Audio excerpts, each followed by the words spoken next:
Hi, Carol. Welcome. Thank you for joining us today. It's my pleasure to introduce Carol Franks. Carol lives in Southern California. She's married and a mother of four. She is an advocate for people with kidney disease and living donors. Her daughter, Jenna, received her second kidney transplant via a living donor voucher in 2017. Carol's two sisters also received living donor kidneys in the last 3 years. Carol is an administrator for Living Donors Online. This is an online community for living donors, their families, and also medical professionals. She serves as an administrator for the I Hate Dialysis Facebook group, which provides support for anyone affected by kidney disease. She's also written articles for RSN's Kidney Talk magazine. She's participated in our Kidney Talk podcast and has also volunteered for our renal team prom for many years.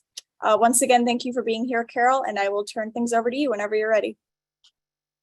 Okay, great. Can you see my screen? Can you see? Yes, it looks perfect. Okay, great.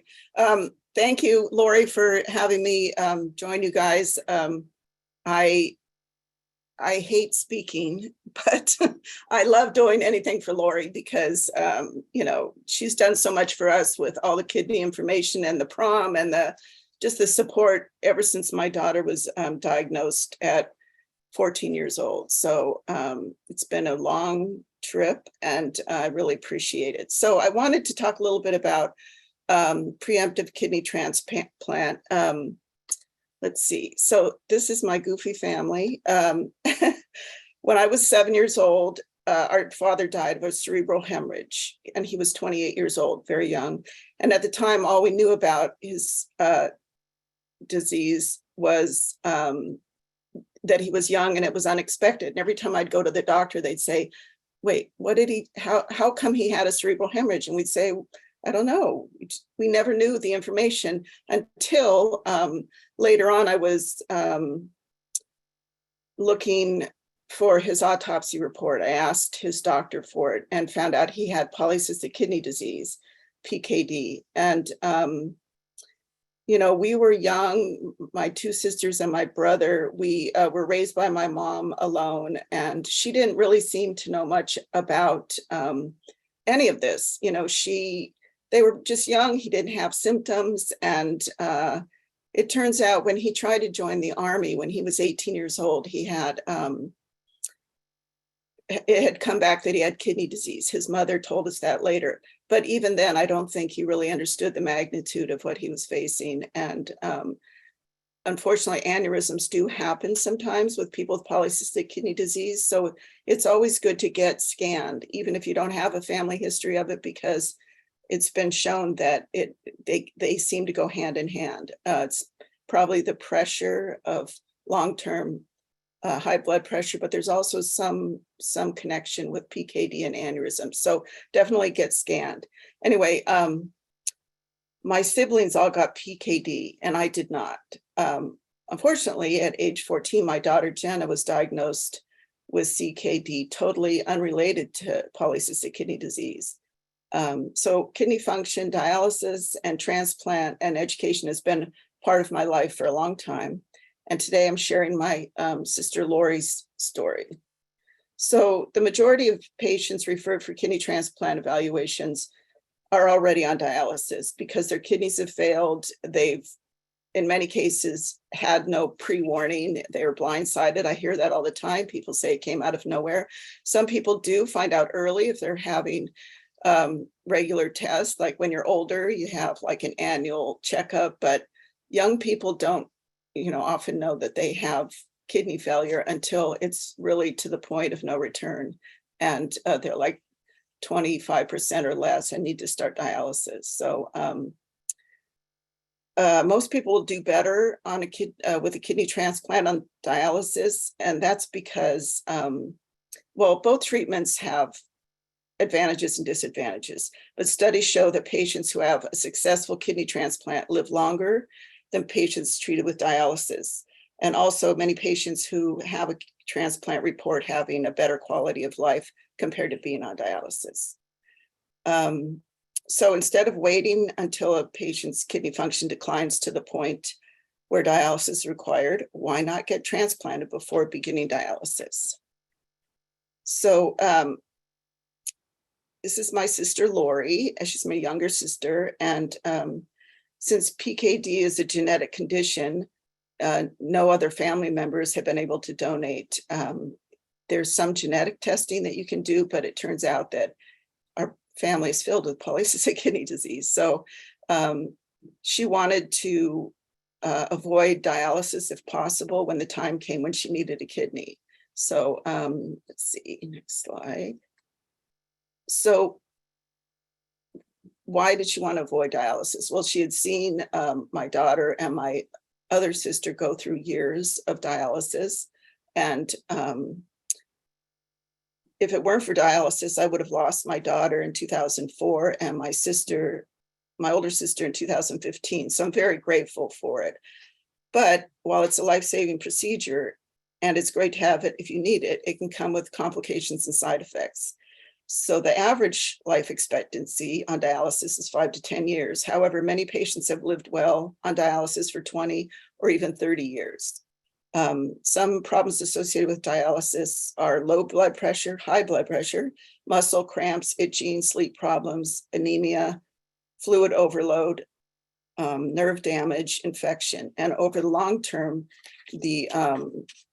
some of the effects are like heart disease, bone disease, poor nutrition, depression. It can, it's a lot on a person and a family to deal with dialysis.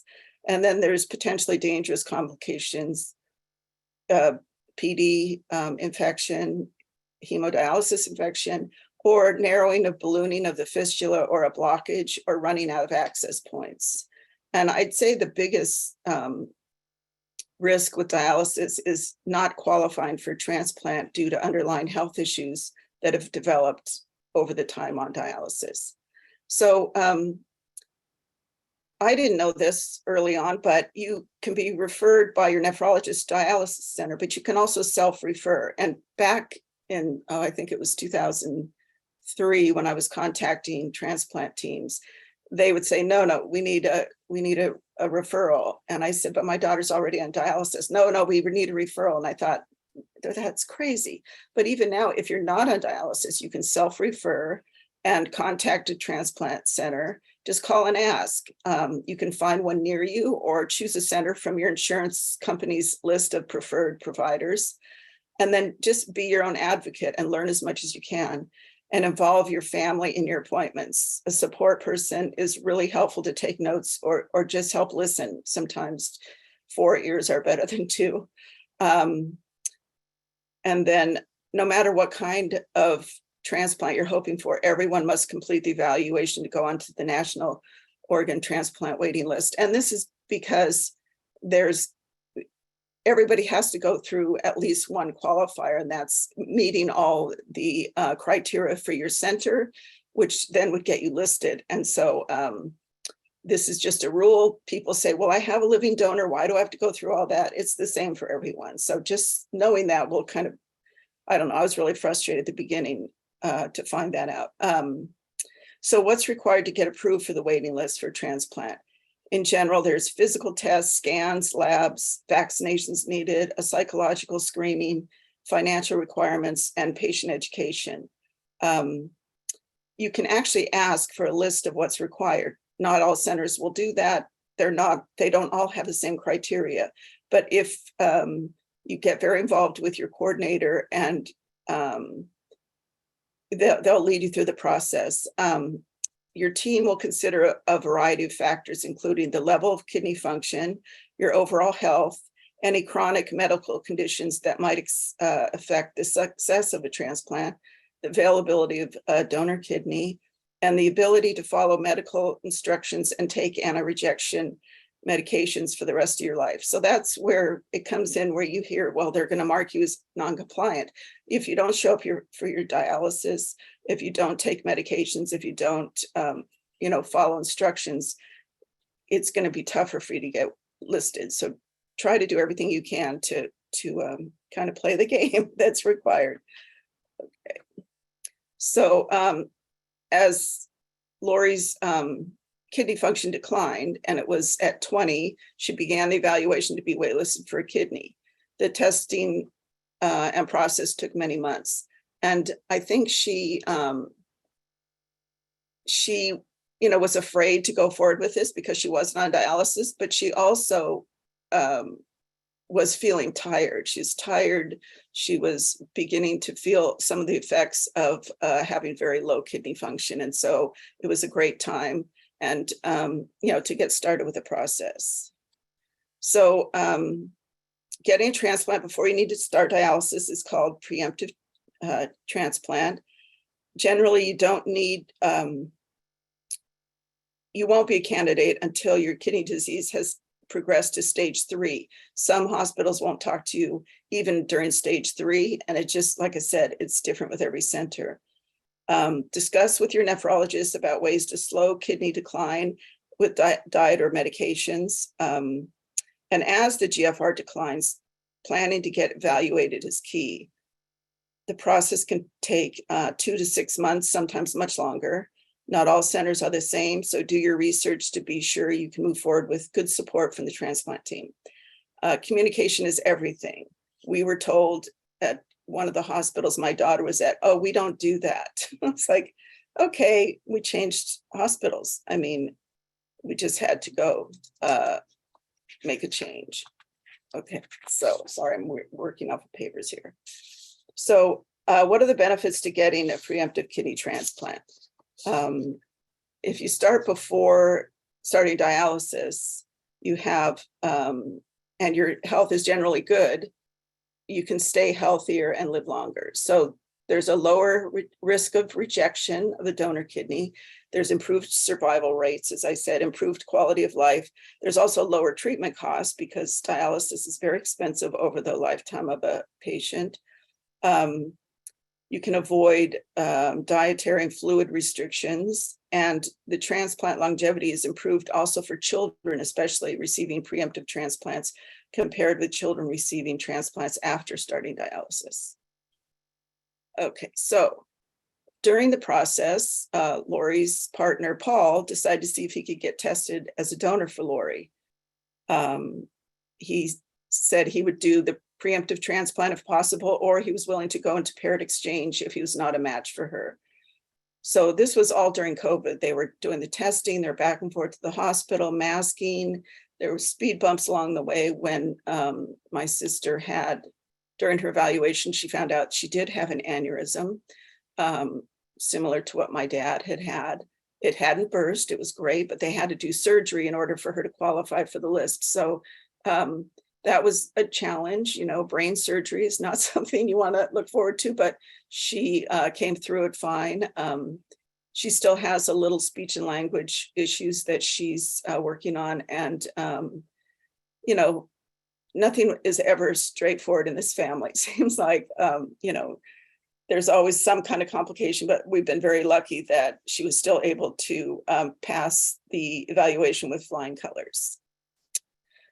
So despite the well-known positive outcomes from preemptive kidney transplant, it doesn't appear to be emphasized during patient education.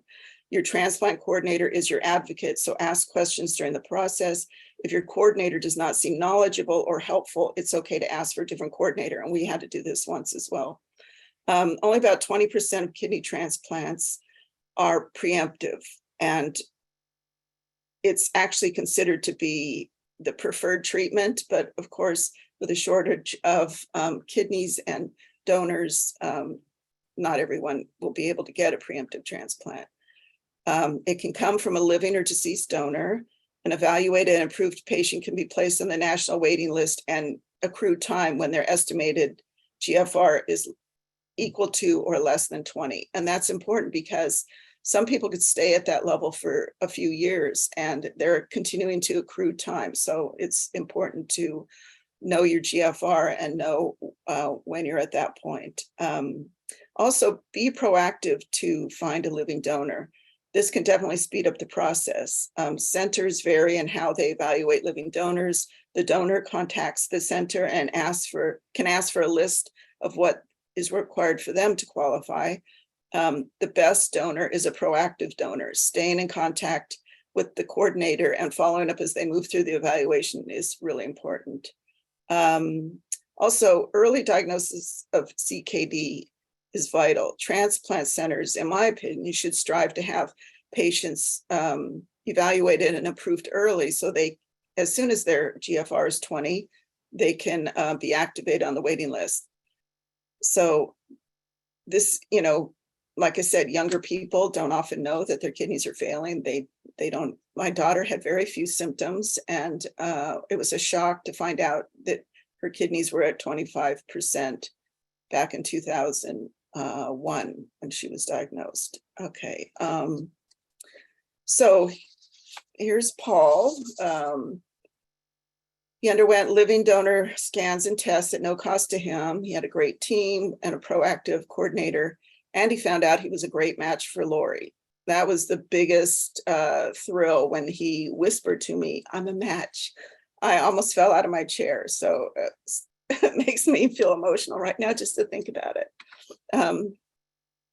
So more than ever, patients in paired exchange programs like the National Kidney Registry are preemptively seeking transplants by bringing a willing but non-matching donor to the process and avoiding dialysis. And this is incredible because just the thought of getting past that, the hurdle of being on the waiting list, and even if you have a donor, you can still wait in a pool for a long time. But now with a voucher program as well, you don't have to wait. I mean, it's worked in my family, and I'll tell you a little bit about that. So what happens after you get approved? If you're approved for a preemptive kidney transplant and a living donor kidney is available, the transplant will be scheduled. If a living donor is not available, you will be placed on the waiting list for deceased donor kidney transplant. And then, so, just to kind of wrap that up, people who receive a kidney transplant preemptively have a greater chance of survival, better quality of life. Emphasis on early treatment could increase the number of patients who benefit from preemptive transplants. So get one if you can. And then here they are. Paul and Lori were transplanted in the middle of COVID 2 years ago. And it was just an amazing experience. Both of them, obviously in the same hospital, but they were each able to have their daughters come and stay and help them, which was unusual during COVID because they weren't letting anybody in the hospital.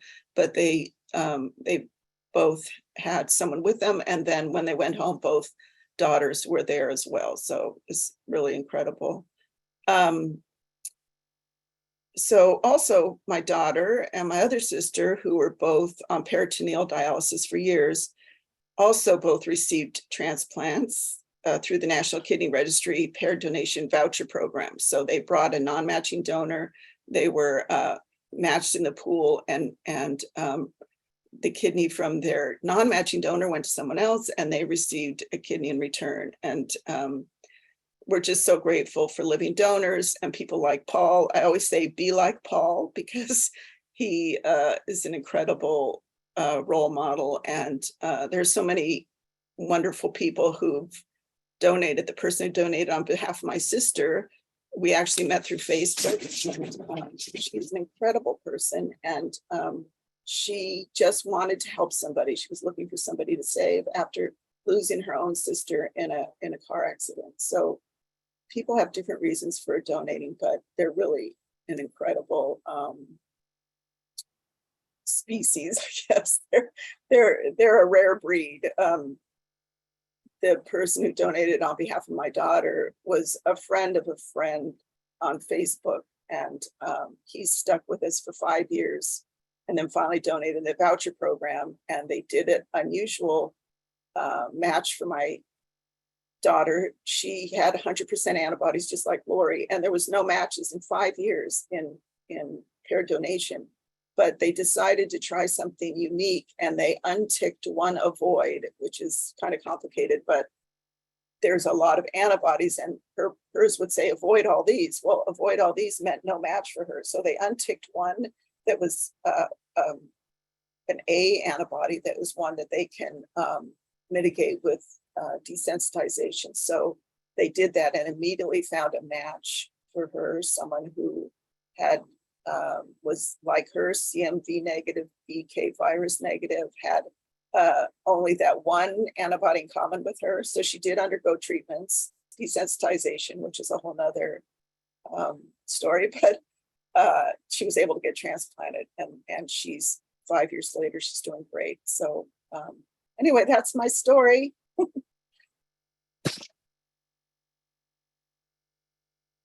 Well, thank you, Karol. I had a couple questions for you. Okay. Okay, so tell us some creative ways that you promoted, how did you come up with them, and what kind of different ideas have you seen in the community Okay. of getting the word out? Just literally, like everybody listening, they're like, how do I get the word out? Yeah. Well, I spent a lot of time on Facebook because, well, I have to say, years ago, when I first had, when my daughter was, we were looking for a donor. This was 2004.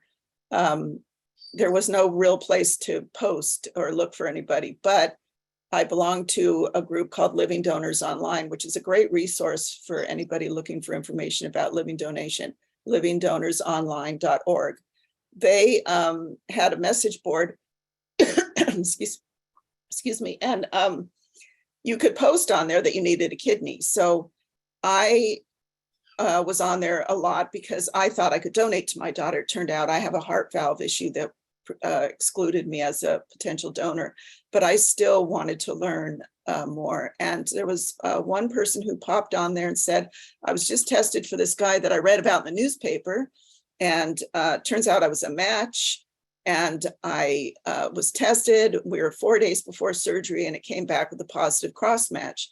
And she said, they canceled the surgery. What do I do? So a few of us answered her questions.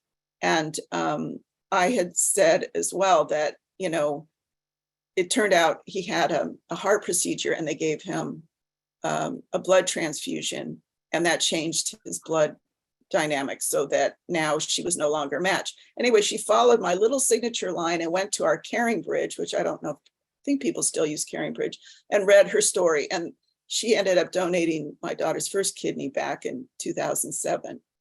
That later rejected, which we know chronic rejection can happen. It's not a perfect science, but she was back on dialysis for 5 years. So during that 5 years, I did everything I could. I did Facebook ads. I posted everywhere, anywhere that there's even like a neighborhood message board. I would post like, hi, everybody, I'm looking for a kidney donor. I mean, I just was, believe me, if somebody stopped me in the market and asked me how I was doing, I'd tell them about my daughter needing a kidney. I never stopped talking about it. I think it's really hard for somebody who's the patient to say, hey, give me a kidney. I mean, it's I think best if a family member or friend can advocate for you, because I don't even know if I could ask for myself, but I certainly can, mount a campaign for my daughter and my sister. So I spent a lot of time with doing the Facebook ads, but I had other things I was willing to do too. I know people have gotten billboards. They'll call like Clear Channel and some other billboard companies. You call them and say, do you have a nonprofit rate? Do you have a discount rate, a charitable rate? And sometimes they'll do it. You have a friend who can do a little bit of artwork for you, take a photo and do a little layout that will save you money. And you can have a billboard in your town with your face or just your name, whatever you want to do. But the advantage to that, it may not be somebody that drives by and sees it. You don't have to have it on the main boulevard. You just have to have it in a place where you can say to your local news station, hey, look, we got a billboard because my sister needs a kidney. And they'll come and do a story. And once that story gets picked up, it's it can go nationally. And that is the greatest exposure you can get, because we did several Craigslist ads, which you're not allowed to put requests for body parts apparently on Craigslist, but I would just still post once in a while. And a reporter saw one of my posts, and she was doing a story about crazy things that people post on Craigslist.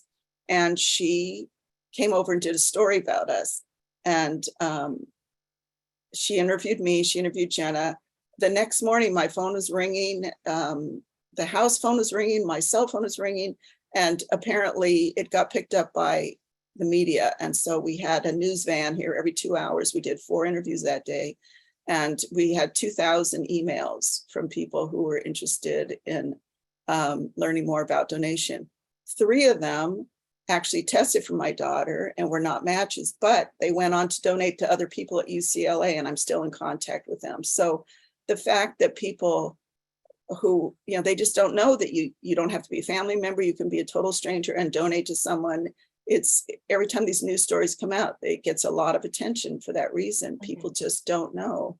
So other things that I've done, well, with the Facebook ads, I would look for a particular audience. So you can choose your target audience. And I would choose an age range, because our hospital would only take 25-year-olds. They wouldn't take anyone younger, up to 60 years old. So I'd choose that group in my targeting. I would choose people who were like animal rescue people. Nobody has a bigger heart than animal rescue. I would choose people who are volunteers for different organizations. You can just pick these topics: firefighters, nurses. The person who donated on behalf of my daughter was a Marine. The girl who donated for my sister is very spiritual. So there's a lot of these categories that you can kind of fine tune your ad for, and it will show up in people's news feeds. And I did hear from a lot of people just based on a couple $100 ads that I ran over a couple years. So, it was, it's not that difficult. It took me a little while, but you can Google anything now. You can Google how to do these things. Same with setting up a Facebook page. It's not your profile and it's not your personal one. It's a page and it's public, and you can use that as like your landing spot. So anytime you're talking to somebody about anything, you go, oh, she has a Facebook page. You send them the link. They can read about, what is required to be a living donor. You can include information about, the person needing a kidney and what their personal story is. And that's usually what resonates with people, is the personal story. It reminds them of their brother, their daughter, their grandfather. Something about the story will click with someone, and they'll want to learn more about living donation. And that's been just, I've met so many wonderful people through this process. With it. Well, and I think there's a question. Does the live donor have to be in the same state as the recipient? So maybe you could tell a little bit about that. Yeah, process. so this was something new with my sister, who was just transplanted.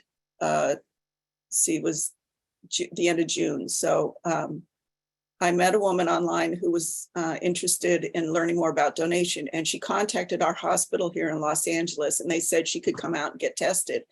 But she has 5 kids, and leaving home and coming to Los Angeles for testing and then again for surgery was, daunting for her. So I said, I asked the National Kidney Registry if she donates in her town on behalf of my sister and gets a voucher, does it matter where she donates? And they said, no, actually. And they told us about a hospital near her. She lives in Ohio.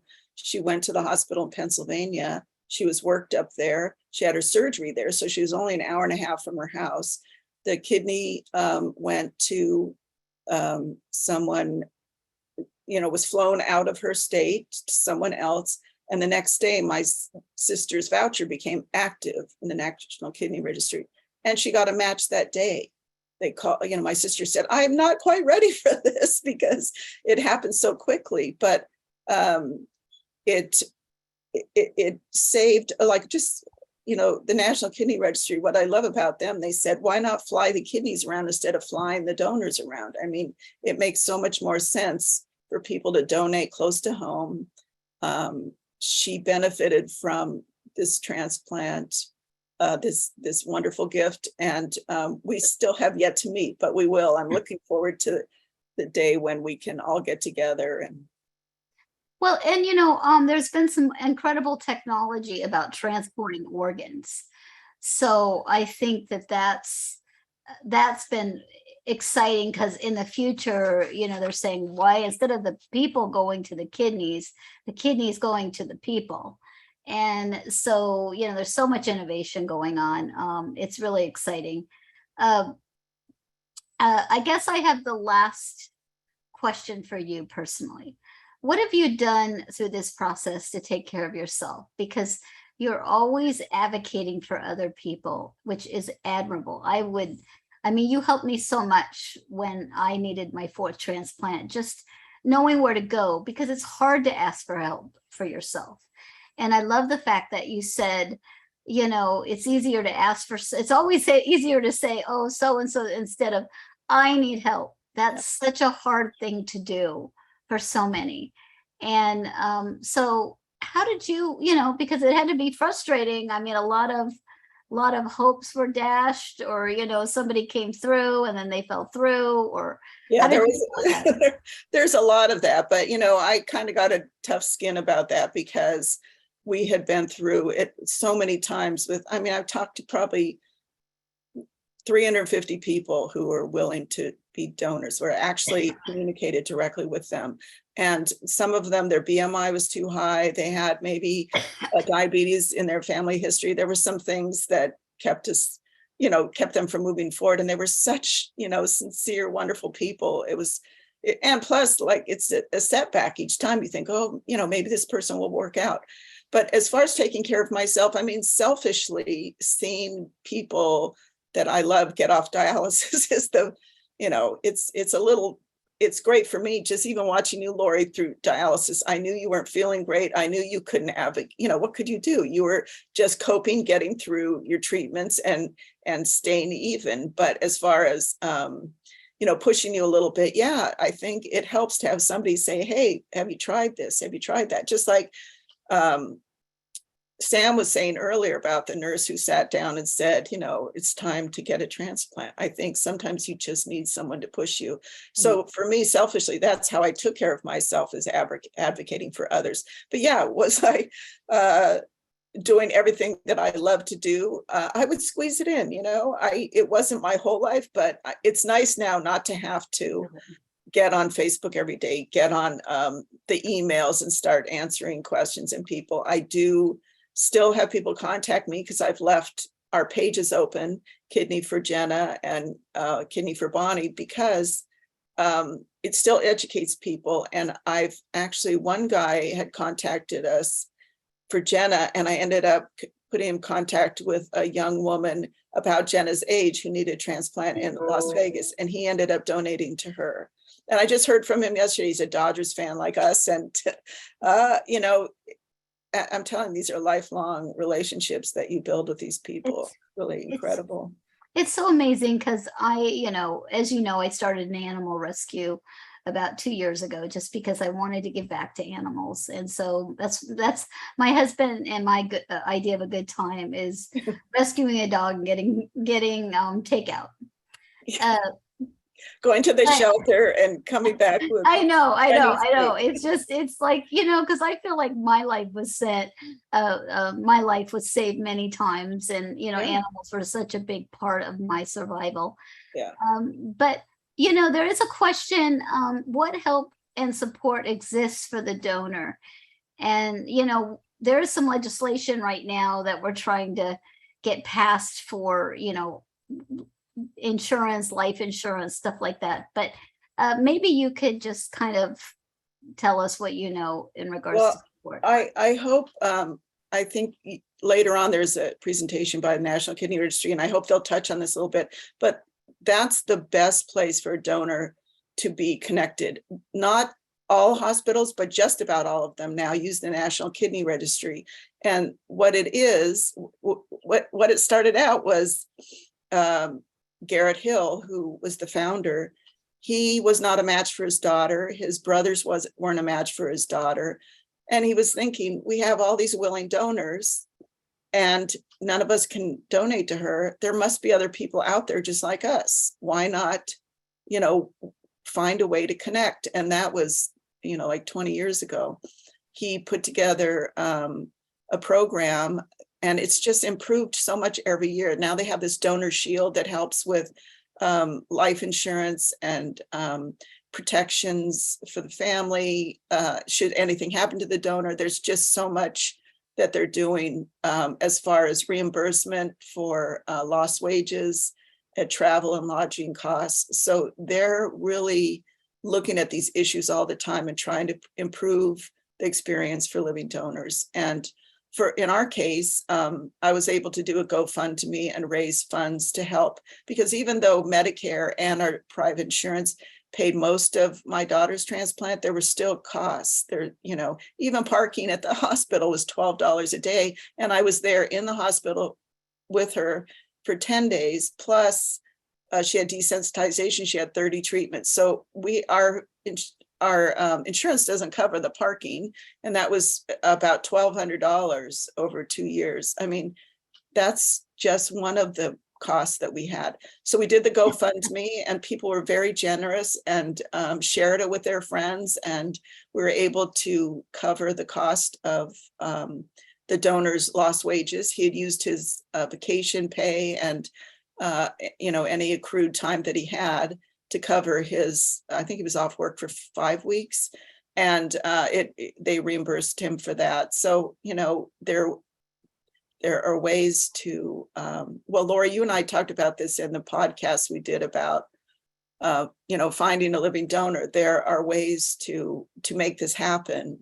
It's just, you just educate yourself. That's what I did. I have no training in this whatsoever. Well, come on, you have a PhD. I'm giving you that honorary degree in PhD. Mail that to me, will you? I'll exactly. Put it on. Exactly. Well, one other thing before we kind of wrap up, because it's been very informative, and I think that there was always some controversy about Natalie Cole getting a kidney, and people like, how do celebrities get kidneys faster? And I think it's important to talk about direct donation. And do you want to just touch on that a little bit, how that works? Or I can also yeah. So, people have said that to me. Why should your daughter get a kidney when I've been waiting 7 years on dialysis? And I said, find a living donor. They said, no, I don't know any. And I just think, neither do I. I mean, I honestly spent a lot of time doing it. But again, it's very hard for the person to ask for themselves. In Natalie Cole's situation, it was a dialysis nurse whose loved one was on life support. They had an accident, something happened. I don't know exactly the details, but I know they were on life support. And the dialysis nurse knew of Natalie Cole because she was on dialysis, and they offered to directly donate their soon-to-be deceased donors, family members' organs to her.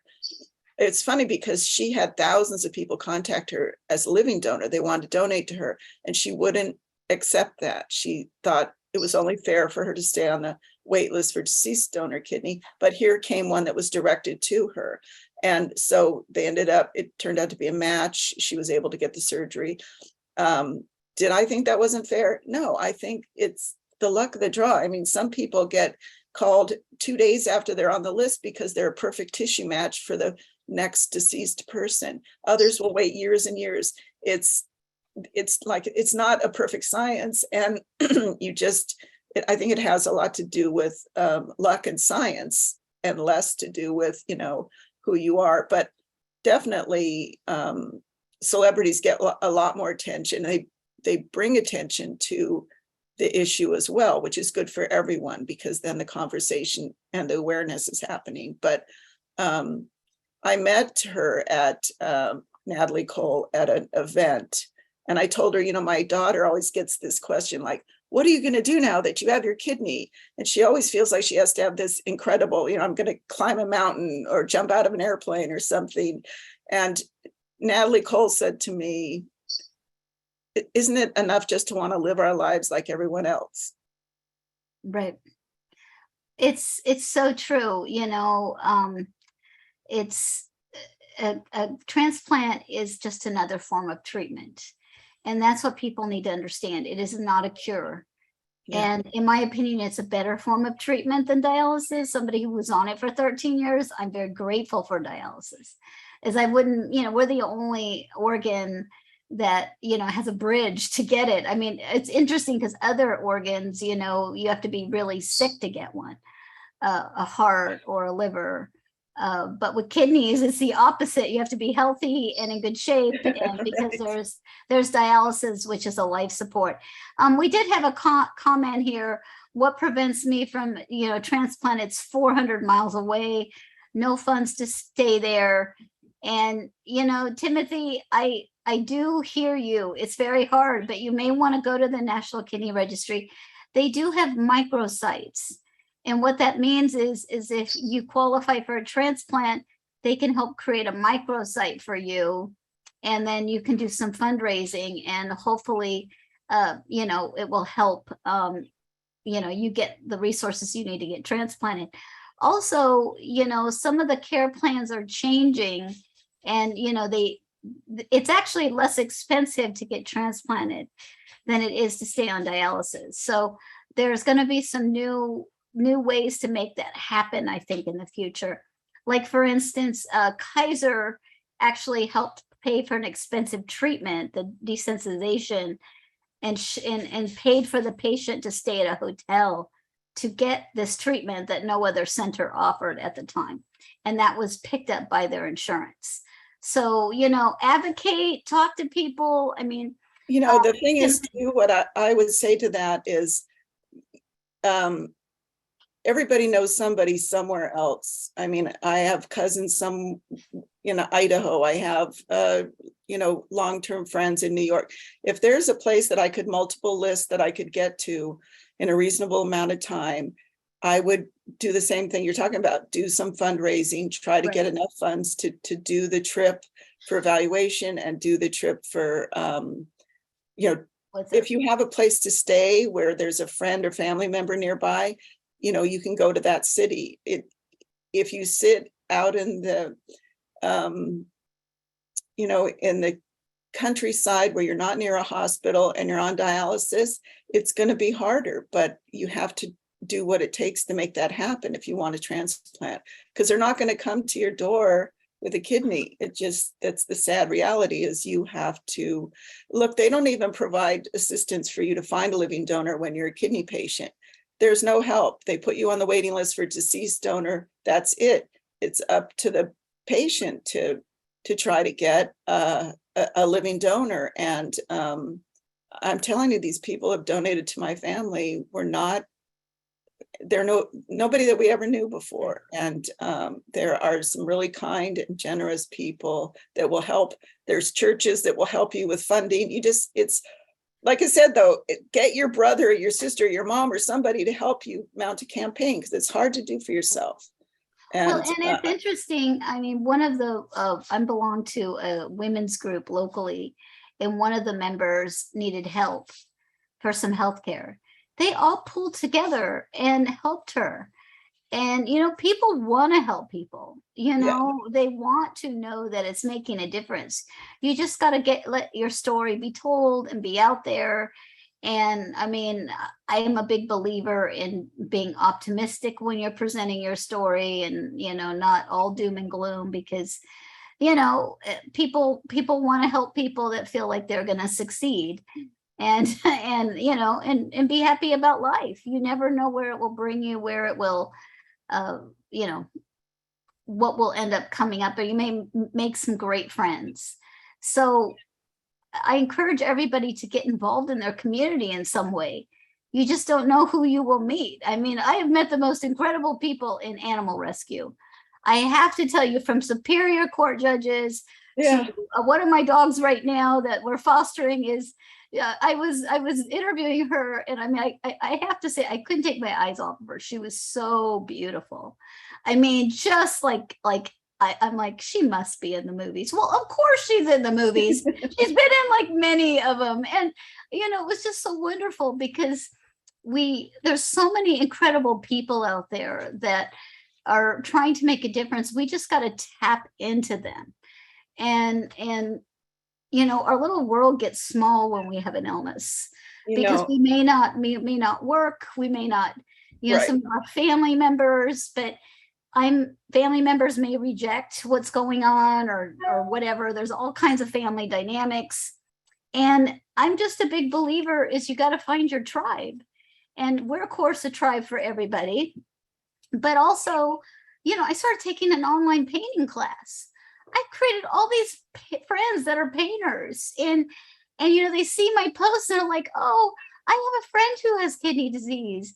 It's another layer that you're educating people, but also making friends with something else in common. So you just have to step out of your comfort zone.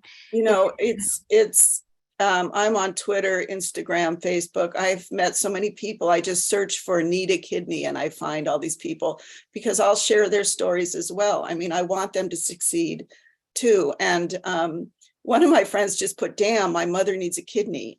She put that on Twitter, and believe it or not, she got somebody who said, I'll get tested. It was that simple. And she donated to the friend's mother. It wasn't even really a friend. It was just somebody she knew on Twitter, which is, you can have hundreds of people, but you just make connections along the way, and somebody will remember you need a kidney and they'll hear about somebody who wants to donate. I mean, it comes together if you reach out. You just have to put your story out there, which is hard, but like I said, get somebody to help you. And then for everybody listening, if you're looking at social media, it's always important to give a thumbs up or do something when you see a story like that, because it helps the story be seen more. Like Facebook is really, all the different platforms are, you got to pay to play in some ways, but if people are commenting or liking a post, it does get in the algorithms a little bit.